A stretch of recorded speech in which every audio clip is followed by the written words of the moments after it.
difference between countries that have this endogenous growth, and I forgot how it's called for the later developing countries, but in countries like England, always a new technology was driving the growth, so the growth went quite slow, always only with the new technologies, whereas in the later developing countries, they fast import technologies from other countries, and then straight away there's a fast growth, which then goes down. Mm-hmm. This is the difference. Mm-hmm. That's the difference, yes. I also think it's important to note that we had two world wars in Europe, or in Germany especially, and that was a huge force for industrial development. That's why these countries need a world war to finally develop. No, No? no, I don't think so. But it was important for the development of industry. Like you have all these German industries like Kruppstahl and IG Farben. They made a lot of money and they made a lot of industry instead. Mm-hmm. So that's another set of special historical circumstances that we can't expect every country to have at any point in time.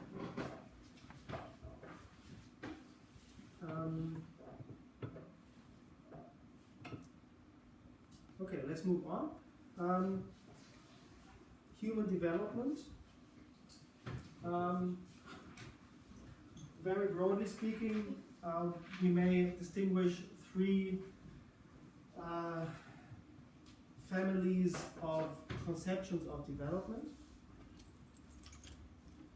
One is economic development, based on the historical pattern that we just talked about, and focused on economic growth, economic indicators, economic wealth, material wealth.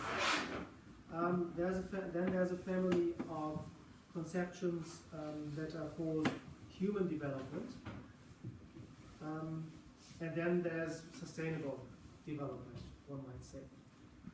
Now, how are conceptions of human development different from conceptions of economic development?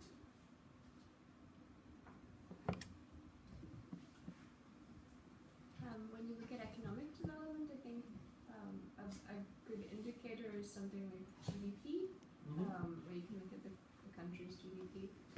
And then looking into human development, you've got measures like quality of life, or I think like is it happiness index, I think. And then you've also got the capabilities, where you look into what people's capabilities and their rights to education and all of these things.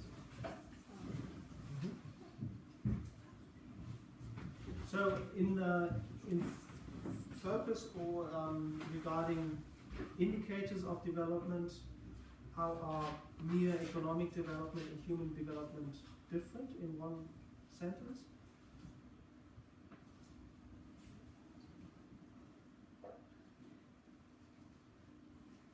So economic conceptions of economic development focus on indicators like GDP, which is simply monetary or material wealth, whereas if we talk about human development, indicators focus on what? Human rights?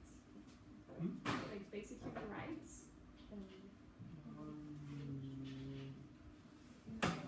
They are connected to that. And the human rights approach is one, but in general we might say they focus on actual human well-being. And human well-being can be conceptualized in different ways. For example, one might say, or one can say, or can pragmatically approach the problem of having indicators, saying, well, if human rights are safe in this country, are respected in this country, then probably most people have they have well-being. That's not a nice way to say. But anyways, or one might say we try to measure something like quality of life with indicators that combine the availability of certain material goods with social and political rights, and perhaps even empirical studies on how people feel. And indicators can be weighted in very many different ways. Now, since you mentioned quality of life, which is a very central term here, how is quality of life different from conceptions like living standard? Because the general justification for promoting economic growth in developing countries, in the classical type of development aid starting after the Second World War, the justification was, well, if we promote economic growth, then the living standard will increase, and that's a good thing. And probably in most of the cases the living standard did increase. How is living standard different from measures of development that fall under the term human development, so that one needs a different concept or different term like quality of life? What's the difference?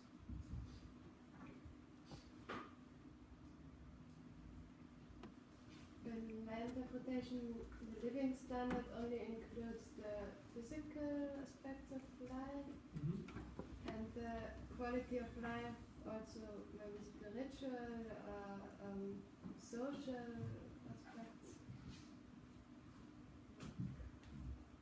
Like I used to live in a flat that was very well isolated and with central heating, that we didn't have a room where to sit together, and there was not much social life.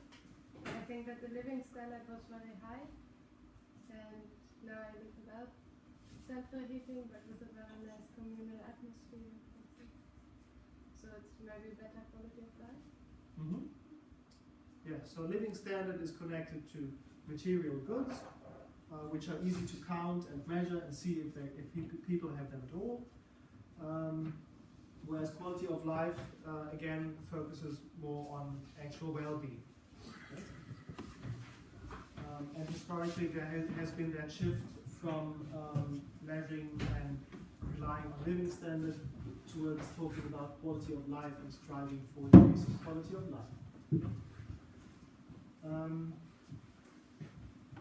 We also already mentioned the capabilities approach, which is the most widely used and most or best known approach to conceptualizing human development. So it's important that you know something about it. How does it work? What does it say? The capabilities approach to human development.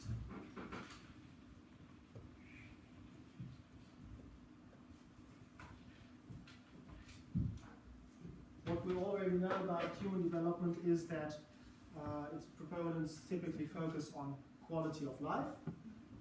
As we already said, many things may influence quality of life, and it's still just one term.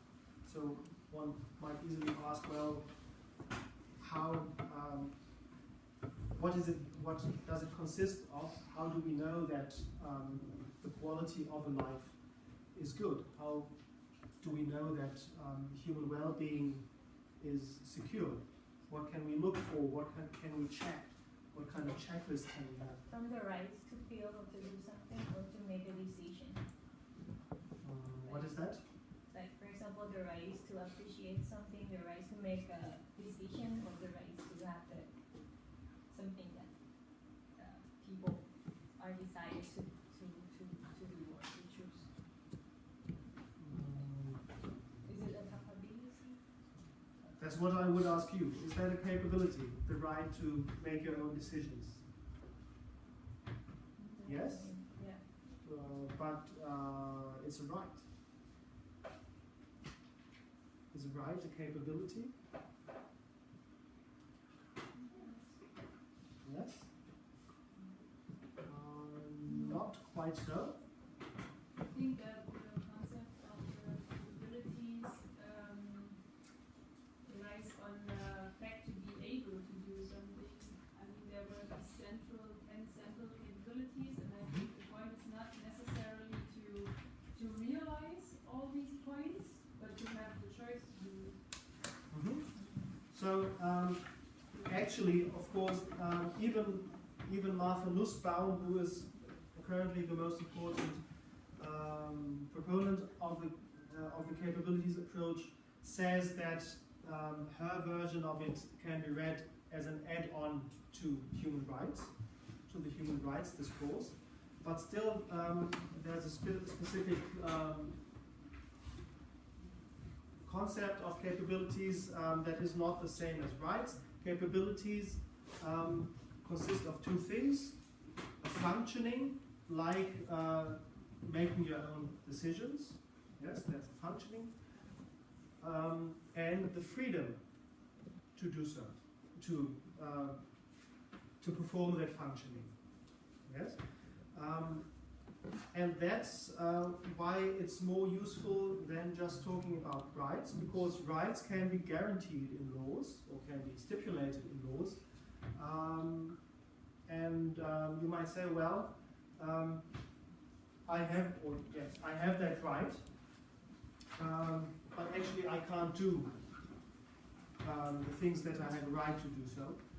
That is wrong, because I have a right to do them, but I can't do them. So there's always that confusion between actually being able to do something and having the right to do something. Whereas if you talk about a capability, if you say, in my society I am capable of making my own decisions, of living the way I like, or I am capable to take care of my bodily health, then that actually says that you can do that. Okay? So capabilities consist of functionings and the freedom to perform them. Yes? I don't know if I really understood. Who's supposed to take care that people can fulfill their capabilities? Well, who can you think of? McDonald's. Huh? Raise your hand, please. It should be included in law or in like the constitution. I guess that's rights. Well, yes, but what are laws of the Constitution part of? Who's the actor behind it? You mean like government? Or, Yes, yeah. government. So of course we look to governments, and governments in any case have a huge role to play in guaranteeing capabilities. But other institutions or people can be involved. Yes, for example? Civil society. Civil society. What is civil society? So how could that look like? Civil society doing something. Like, for example, like a very, not really developed country, maybe people want to try and eat McDonald's, for example, like you say, but they don't have those kind of products that they would like to choose. So even though they have like a desire to do or to choose to eat that thing, but there's no McDonald's in the country. So And so where does civil society come in? Comes as civilian people, some representative from civilian people who are more aware about their rights and who can deal with governments.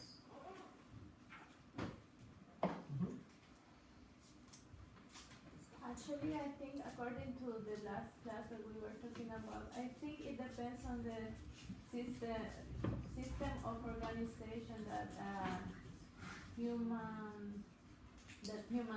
have, because it can be a system that achieves all this capability approach, or that where people is capable to do all this without having a central government, for example, as we were talking about this hierarchical systems or things like that where there is no government. Mhm. So it depends on the system, the human system that you have or the type of organization.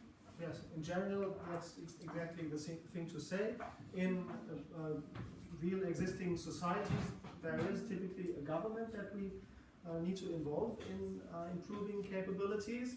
There's a very vague thing called civil society, which is people and institutions they form, associations they form, who may also help to and often do a very extensive job of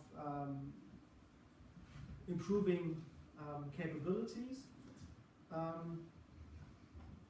To flip the question, who can take away or present obstacles to capabilities?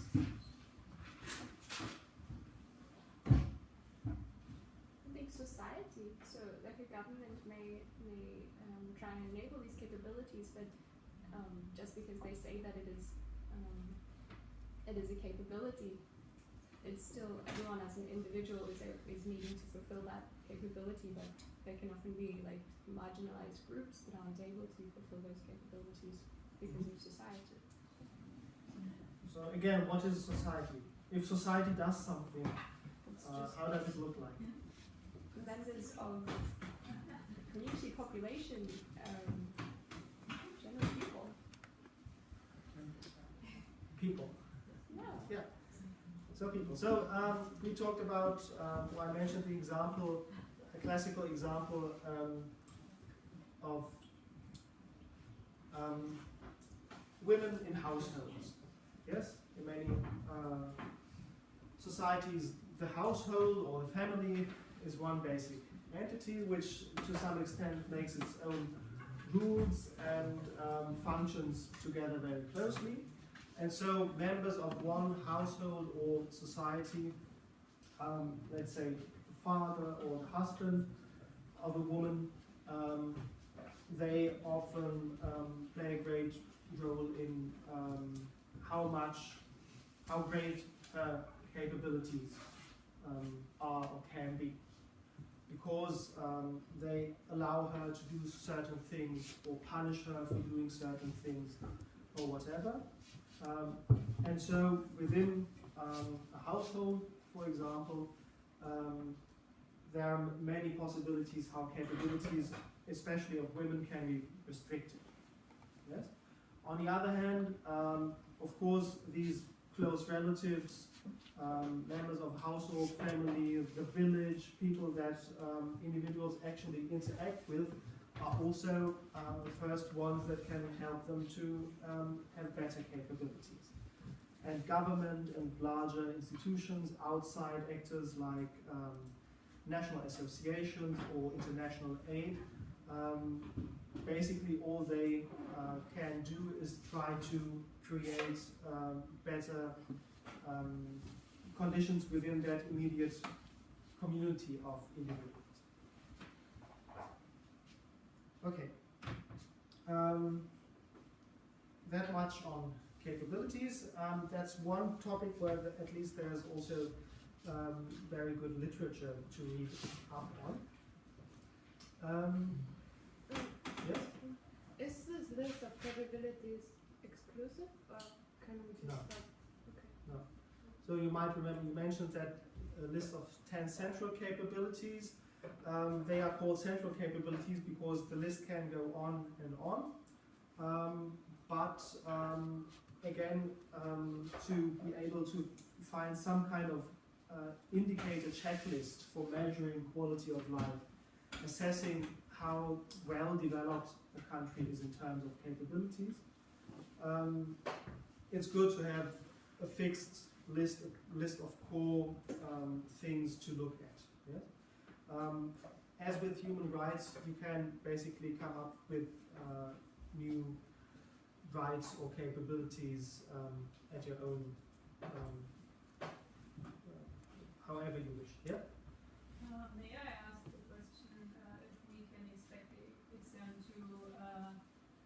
to have several questions like you raise now, or because because there were some rumors that it would be rather like an essay, so there's one big question, so to speak, and because I think it makes a difference for the preparation. Yeah. Because no one can just easily write an essay without,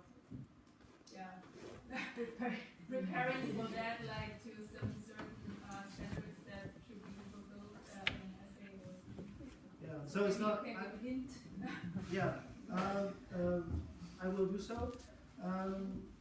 So I'm not actually going to ask you to write an essay in the full sense of the word, but on the other hand, even when I ask you to simply explain one term, I don't expect you to know one definition by heart and simply write that down. But all questions should be answered in full sentences and reflecting your own understanding of the term. And there might also be larger questions where I ask you to apply certain concepts to a specific situation. Yes? And if you have some nice articles available, like PDFs or something, could you share some in the system Yes. so we can also read about, because this is also interesting. I added, I think, two more Oh, things. The problem is there are no good overview materials for teaching. So if I add full articles, then there will be a lot of stuff that only serves to confuse you. maybe after the exam we Yes, can. after the exam, I get Yeah. tons of stuff.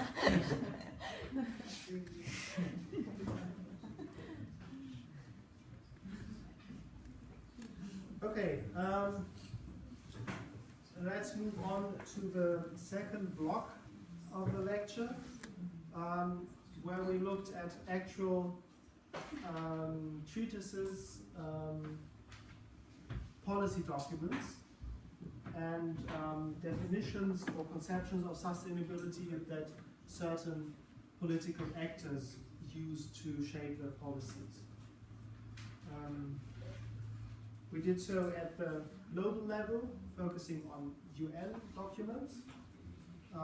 We looked at EU, European Union, and German documents.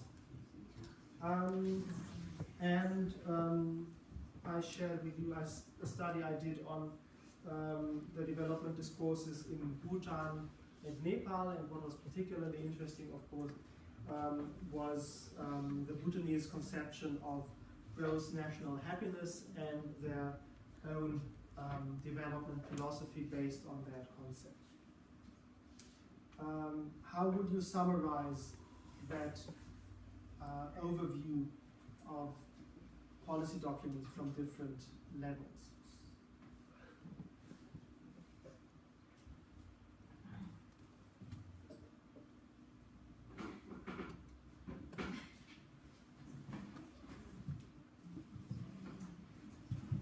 Most documents, sustainable development goes hand in hand with economic development. Mm-hmm. I think that's one main factor we found out in this past work. Mm-hmm. Can you explain that? How does it go hand in hand with economic development? In this document it stated that we need economic growth to have a sustainable development. It's always stated that economic growth is necessary to have sustainable development. Mm-hmm. Why is that an interesting thing to note? Because we talked about things like a sufficient way of life, where economic growth is not necessary for living a good life, and that maybe we need the end of growth or degrowth movement. Mm-hmm. And so, with regard to those policy documents, what do they aim for?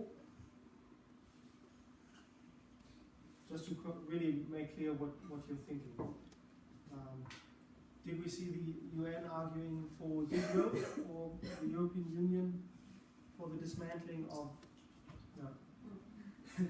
No. So it's clear that political actors, governments, they until now are very reluctant to embrace the, one might say, more radical versions of sustainable development. How were those?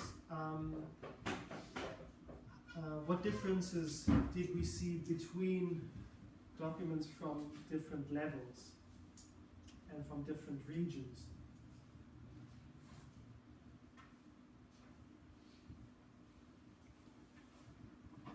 I think from my perspective and from what I remember is that from the global perspective, they also include economic growth, but as one of many different goals that they have, that it was as expected because it's global, many things. I remember some documents that had even like 17 or something, many different goals, some social goals, some more environmental related, and some of these were about economic sustainability.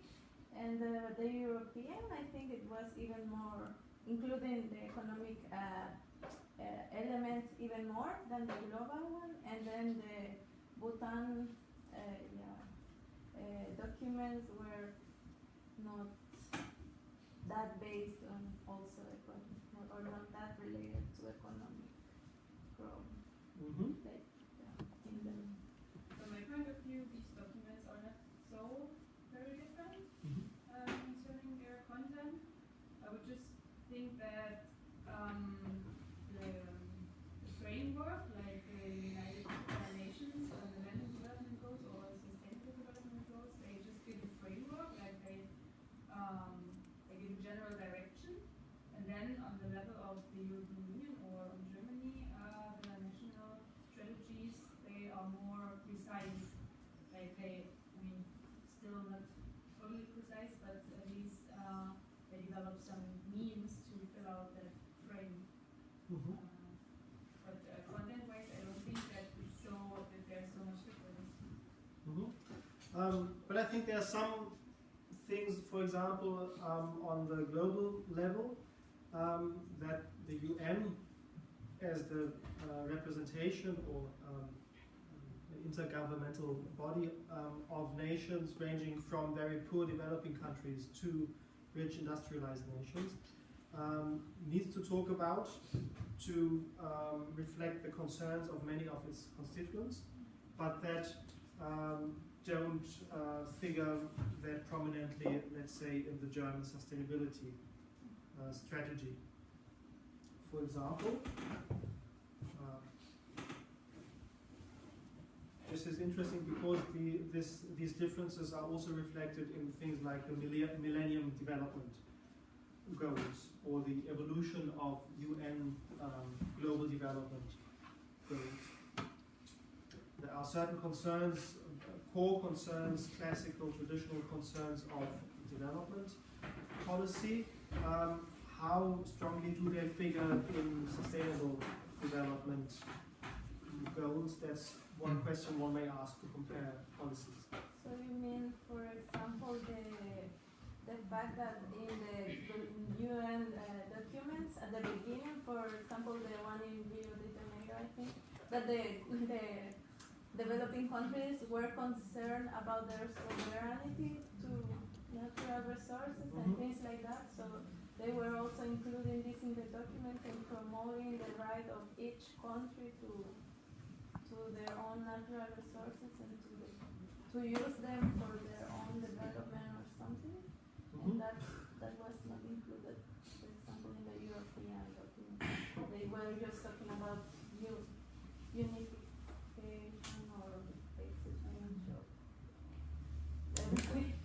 There's also one detail, but one very basic difference is on the global level, or if you look at the development goals of a country like Nepal, or probably many African countries, then things like poverty eradication, getting rid of hunger, fulfilling basic needs figure highly, because still, even if we talk about sustainable development, these traditional goals of development remain important. Sustainable development also is about fulfilling the needs of the current generation.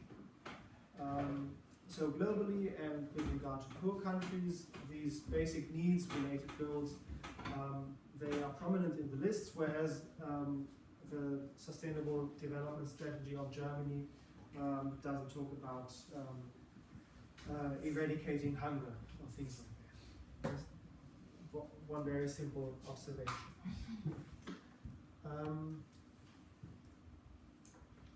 How would you describe the difference between an approach like that of Bhutan and mainstream sustainable development conceptions?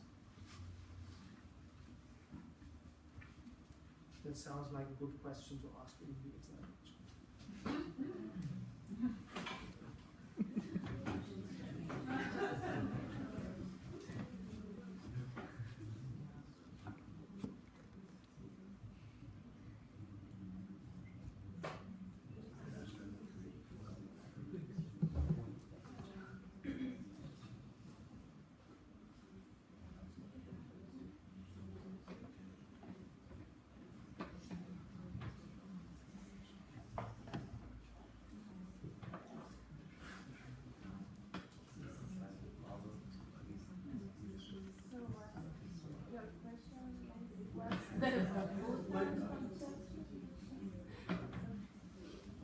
Well, of course, to answer this question, you need to know what the Bhutanese conception of sustainable development is in broad terms.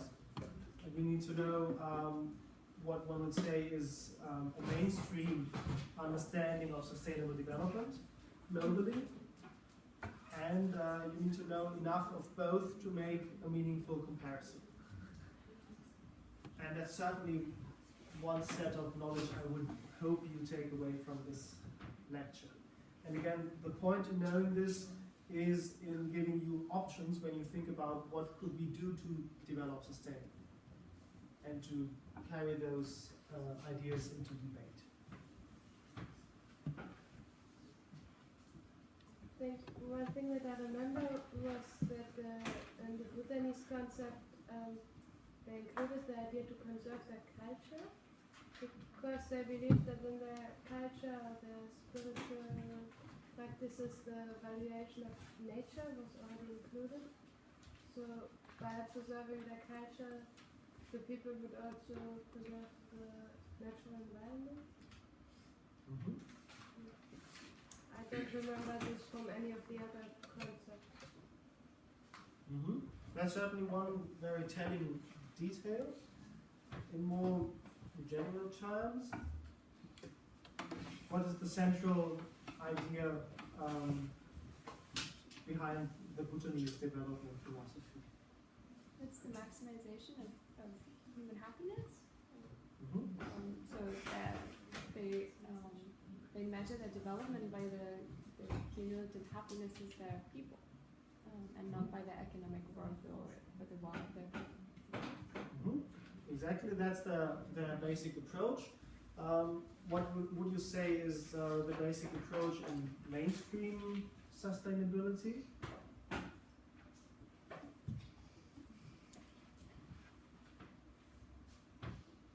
It basically looks at everything would prosper more if we had increased economic growth. That economic growth would kind of shower out sustainable development over everything else. So it makes that very central to all other aspects. Like how human well-being would be better if we had more money and things like that.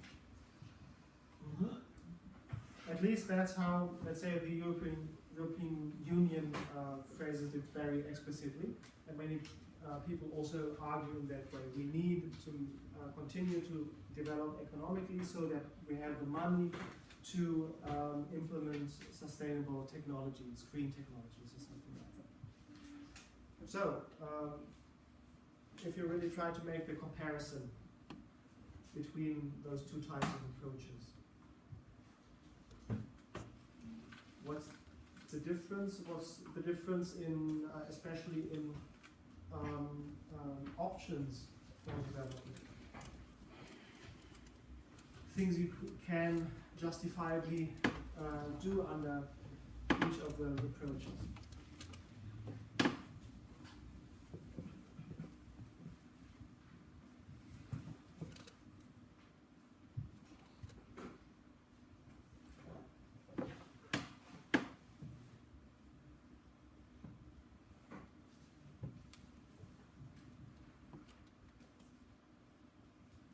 So again, theoretically, at any given point in time in a society, there's a range of choices or possible goals.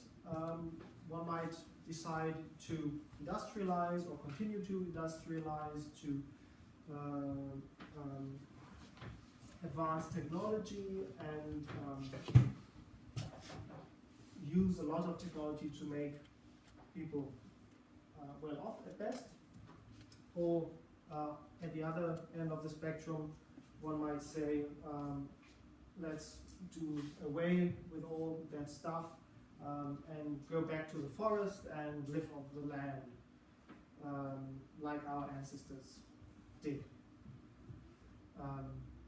Maybe as subsistence agriculturalists, and maybe even as hunters and gatherers. There's an extreme option, but some people think like that, and there are at least is at least a movement of people who go back to the land to do subsistence farming, or at least farming. Yes, so there's always that very diverse range of options. Now, based on an approach that focuses on human happiness, which options are more easily available than under an approach that focuses on continued economic growth and development as a means to environmental friendliness?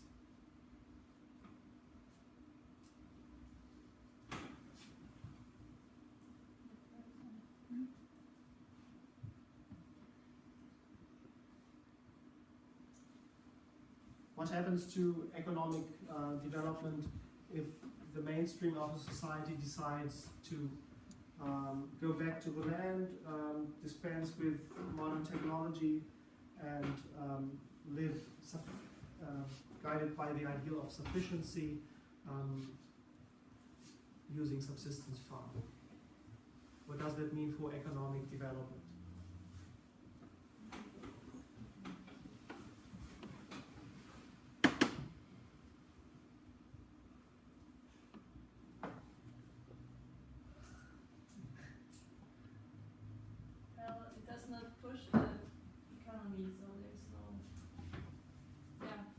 Push the economic growth when everybody do what you want to do. Yeah, everybody wants to be happy and do what you want to do. Then there's no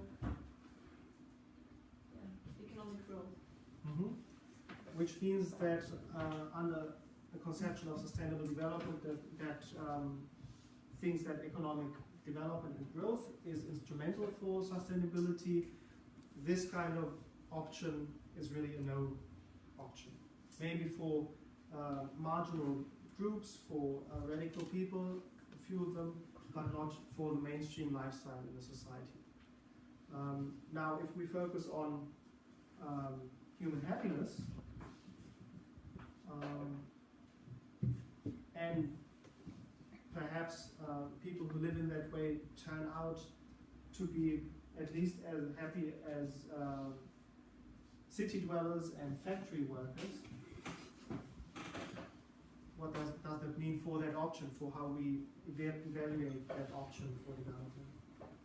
How do they calculate their gross national happiness? Do they add the happiness of all the people? So would it be bigger if they have a big population, or is it an average?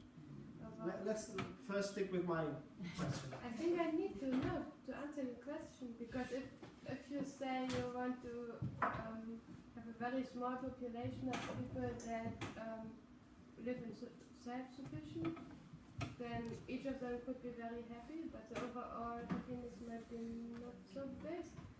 And if it's whereas if they live in cities and they're industrialized, then there could be more people that are not so I happy. understand. Well, the measure is always whether you use GDP, gross domestic product, or GNH, gross national happiness, is always per capita. So individual happiness or individual wealth.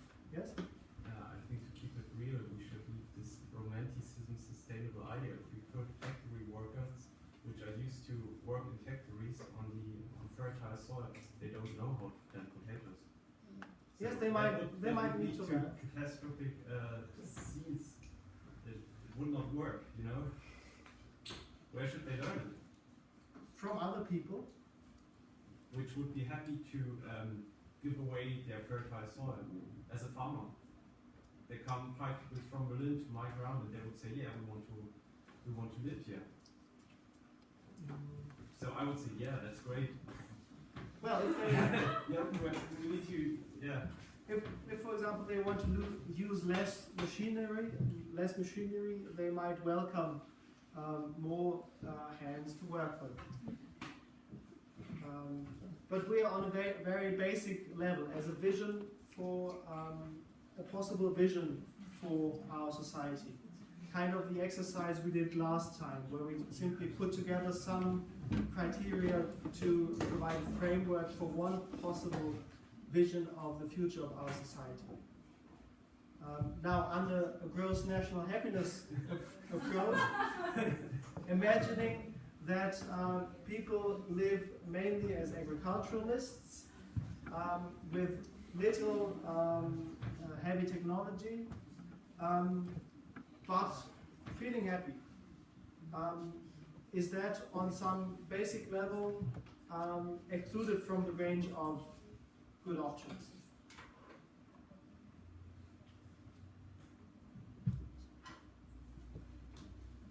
I think the question is more if this is realistic, that other people would, if you ask, go back to live as agriculturists and succeed and feel happy with it. I don't know, and I think I really prefer studying or working sometimes like this and sometimes like this than working hard all day and maybe not managing to grow enough food. Then you wouldn't be happy. And under the gross national happiness approach, that would reduce gross national happiness, so that would it make less likely for government, if they follow the approach, to really implement such a concept. But if we assume that gross national happiness would be higher in such a kind of society, even though it's economically less productive than in an industrialized society, then on a basic level, on the level of basic arguments and values, would anything speak against pursuing that vision of future society?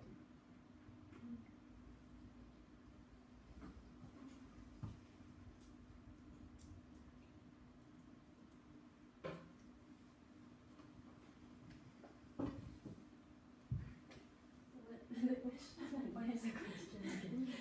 Sorry. So, I started with the question, compare the mainstream sustainability conception with a conception like that of Bhutan that focuses expressly on human happiness. The question, or one side question, is why should we care about that at all? Well, I would say because having one conception or the other yields different evaluations of options we have for development. And I would say that if we focus on human happiness, on gross national happiness, then basically any option for the development of our society that promises high human happiness is one option to consider. And probably that one that promises the highest human happiness is the one to pursue, totally regardless of what it means for economic development, on a very basic level, on the level of theory, so to speak. On the other hand, if we invest a conception of sustainable development with the idea that there always needs to be a lot of economic development to make sustainability possible at all, then options like going back to a largely agricultural life fall under the table. And that, I think, is really the basic difference between those two basic approaches. The question how any vision of a happy society or a sustainable society can be realized, and how it is possible to achieve the transition from one culture, from one economy to the other, that's a very important and difficult question, but on the level of conceptions, I think what I just said holds. And the entire point of talking about conceptions of sustainability and doing theory is to take one step back or several steps back from talk about what is simply realistic. So to some extent, at several points, I already said that today, what I try to do here and what this whole discourse on theory and ethics and conceptions of sustainability is supposed to do is to provide a broader range of options, at least for thinking and envisioning future societies or future paths of development. Because if we simply wanted to continue with what most people think is realistic, then there's hardly anything to talk about at all. Yes? I remember that in one of the first lectures somebody mentioned hunters and gatherers, and you said that this wouldn't be realistic, and we wouldn't talk about it. So why not to also consider this? We can. Yes, we can consider this. It's simply not. It's not realistic to say, well, starting tomorrow, the entire population of the world needs to live as hunters and gatherers. Because in many areas there are too many people for them to survive in that way. But if we found, or if we decided that hunting and gathering is actually a very happy way of life, then we might say, well, over time, over a couple of 100 years, let's try to go there. Which would mean we need to reduce our population so that few people can roam over large tracts of land.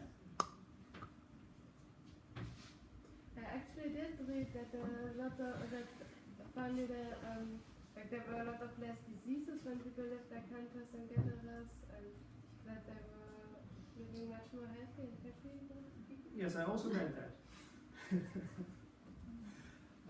And I like the idea because I find that my own impulses go well with the hunting and gathering lifestyle, but it's not something that we could do tomorrow.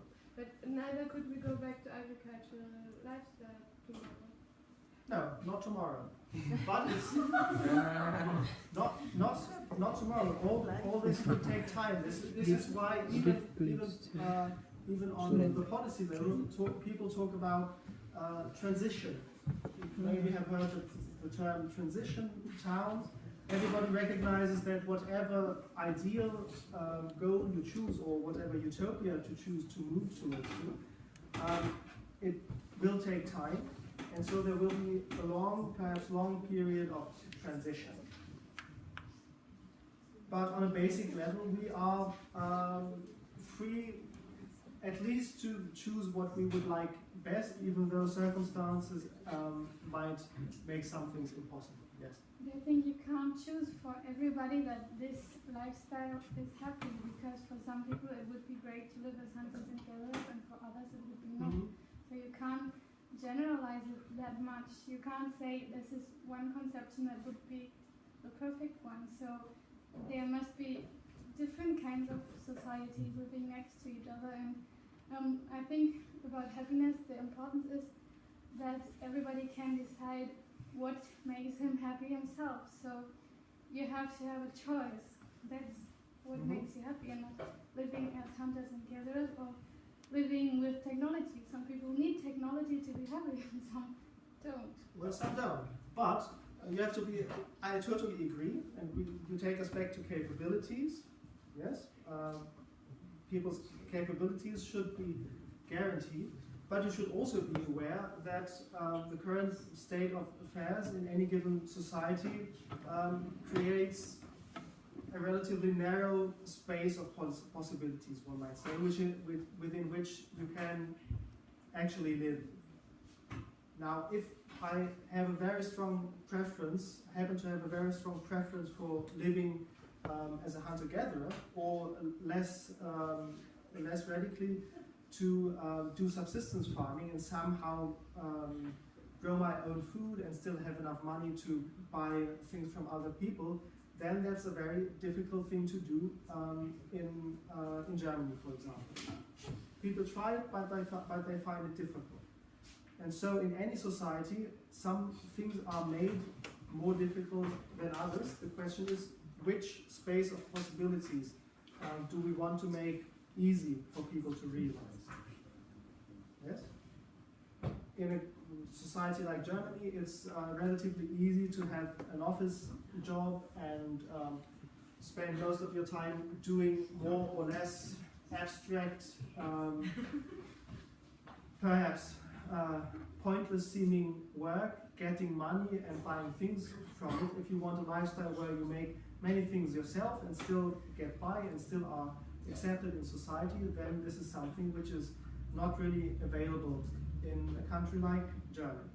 If we talk about development, then it's about changing things, and we might decide that it's better to point the society elsewhere and to favor a different set of lifestyle.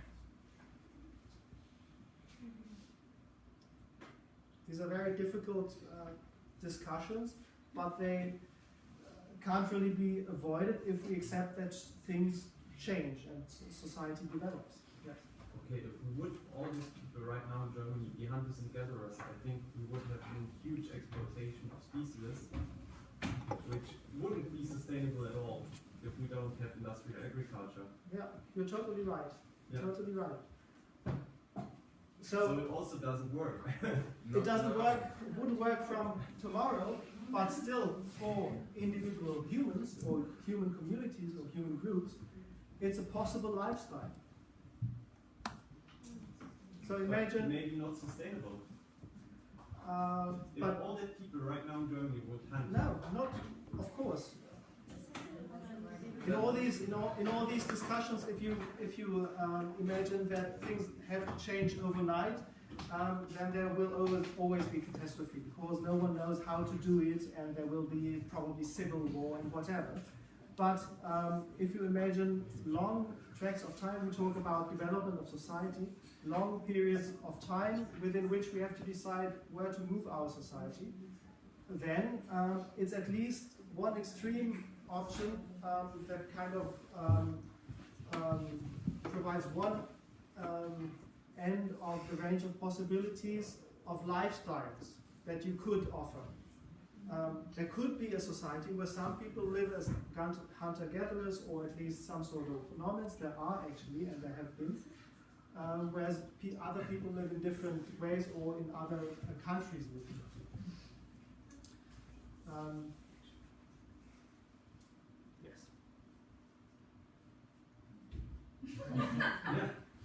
Yeah. That's why he is speaking about transition. We can't do it tomorrow. Yeah. But I think it was confusing because you are providing only the two extreme or focus only on the two extreme options, or like hunter and gatherers, or subsistence agriculture, and the other one, the more industrialized one. But even something in the middle don't necessarily has to be a transition, but a permanent way of living. So maybe this third option that is not extreme is the easiest for any system that we have now, and maybe it will be the best for sustainability. Yes, I'm not advocating the return to hunting and gathering. I'm just saying it's one end of the spectrum, and high technology is the other one, and there's an infinite number of possible permutations of technology, political systems, economic development speed, and so forth, cultural factors that can shape society. If there's one central point to what I try to teach when I teach sustainable development, there are much more options to think about when we talk about long-term development than mainstream society typically does. Yes? I think for me it would be really interesting to talk more about how to do the transitions to such other options. Yeah. Maybe in some future course, not in the last 30 seconds. Yes? Yeah, I would like to say something, like a sort of feedback, if that is possible. Yeah, because, on behalf of the coming generations to taking this course, I don't know, like sometimes I do like the method to be the class is more participative, but sometimes I get the feeling that we were missing like a specific conclusion in the topics, because you were asking us questions and the conclusion was whatever that person said about a topic. And for me that was a problem, because based on the course that I have taken in this, I feel that there are like some very important things missing, like for example the economic pillars of the actual current economic system, or the Marshall Plan and the World Bank, the foundation, or women and development. I feel that things are missing in the structure of the course, and I feel that somehow also the historical context of the course was very poor. It's the feeling that I have. I don't know why, because I'm coming from the human sciences background, so I have that feeling that I did not learn what I had to learn, or not all of it at least. I don't know, I would like to hear others' opinions, but yeah. So what do you think was the point here? What were you supposed to learn? If you say, for example, specific policy proposals are missing, or something like that. For example, the Green Revolution was also missing, not there in what we saw, and somehow like some more specific examples, because we talk a lot in the air. What would you think can happen if we all go to gatherers and hunters? Well, that's not a social analysis. It's nothing. Whatever answer, because it has no foundations. Mm-hmm. I think it was just a general overview about all these different discourses, discussions which are going on. It was not the aim to be that specific. Mm-hmm. I also agree. I think this was more a basic overview on the topic of sustainable development. If you really want to talk about how to do the transition, or how things work today to understand more sustainability, you have to study it as a whole own program like we do. Because that's what it is. It's so complex and so large, you can't do it in just one course. So, the point of this course was what you call talk in the air. I hope at least for some people it has helped to kind of broaden the options of your thinking, and what we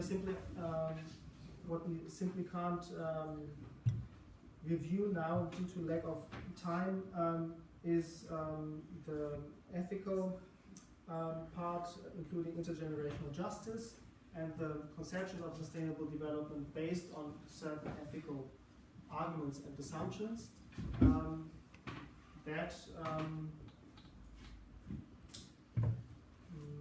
I hope it's okay that we weren't able to do that now, since it should be relatively fresh in your mind. But this part actually should provide you with concrete arguments to use in debate, so not totally air. Although I have to admit that I take particular pleasure in offering such options like let's go for hunting and gathering, precisely because it's so off the typical proposals we hear and that you are familiar with if you have worked in development or do any kind of study in that direction. Okay, so we'll meet again on Monday for the exam. There's that list of core topics for review, and again, the point is not for you to be able to rattle off certain definitions, but to be able to express your own understanding of these topics or of certain terms. So being able to formulate a coherent idea, a coherent thought will be valued more highly than knowledge of particulars of certain proposals or even history. Will you Okay. upload the sheet? Hmm? Will you upload the sheet? Actually, this list of core topics is available on his page already under Learning. Yes. Okay, thank you also for your